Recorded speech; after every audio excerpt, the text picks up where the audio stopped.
السلام علیکم ورحمۃ اللہ محترم، یہ جو جشن ہوتا ہے کہ جشن آزادی مبارک، السلام علیکم ورحمۃ اللہ۔ سوال ہے جشن آزادی کی مبارکباد دینا، جشن مبارک۔ یہ آزادی تو ہے نہیں، نہ یہ جشن ہے۔ شریعت میں اگر گنجائش ہوتی تو یہ تو ماتم کا دن تھا، ہاں جی، جو کچھ بر صغیر کے مسلمانوں کے ساتھ 1947 میں ہوا۔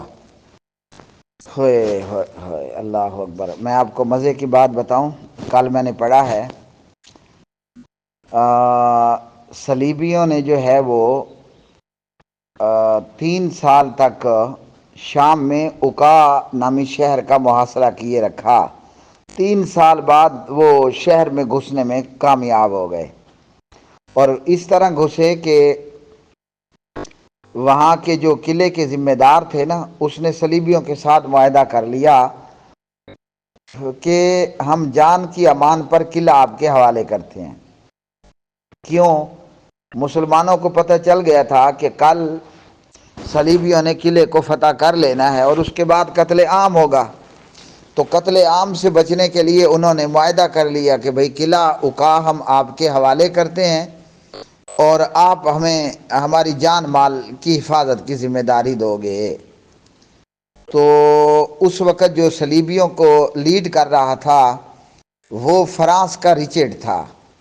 اس نے کہا ٹھیک ہے، تو قلعہ صلیبیوں اور رچرڈ کے قبضے میں آ گیا، اور انہوں نے معاہدے کی خلاف ورزی کرتے ہوئے 2600 مسلمانوں کا قتل عام کیا۔ کتنے مسلمانوں کا؟ 2600 مسلمانوں کا قتل عام ہوا۔ اس سے اور ان صلیبیوں نے بھی چھاؤنی بنا کر قلعے کا محاصرہ کیا ہوا تھا اور قلعے پر حملے کرتے تھے، اور 3 سال مسلسل صلاح الدین ایوبی رحمۃ اللہ علیہ اپنی فوجوں کے ساتھ قلعے کو بچانے کی کوشش کرتے رہے اور ان صلیبیوں پر حملے کرتے رہے۔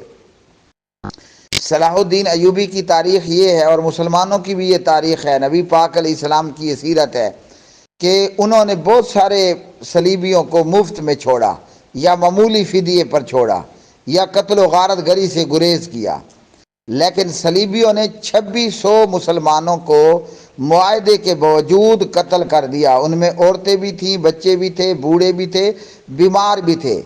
قسم اللہ ذوالجلال کی، اس وقت کیا منظر ہوگا، پڑھ کر میرا دل خون کے آنسو رو رہا تھا۔ تو اس کے بعد پتہ ہے صلاح الدین ایوبی نے کیا کیا؟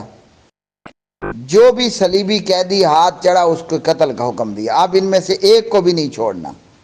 تو 1947 میں مسلمانوں کے ساتھ یہی ہوا، ہیں جی، وہاں تو 2600 مسلمانوں کا فرانس کے حکمران رچرڈ نے جو ہے وہ قتل عام کیا۔ یہاں 1947 میں 26,000 سے زیادہ مسلمانوں کا قتل عام ہوا، عورتوں کا بلاత్کار اور ریپ ہوا، اور ہم بے وقوف قوم آزادی کا جشن منا رہے ہیں۔ اسلام میں اگر ماتم کی اجازت دی گئی ہوتی نا تو 14 اگست کو اس قوم کو چاہیے تھا کہ یہ ماتم کرتی۔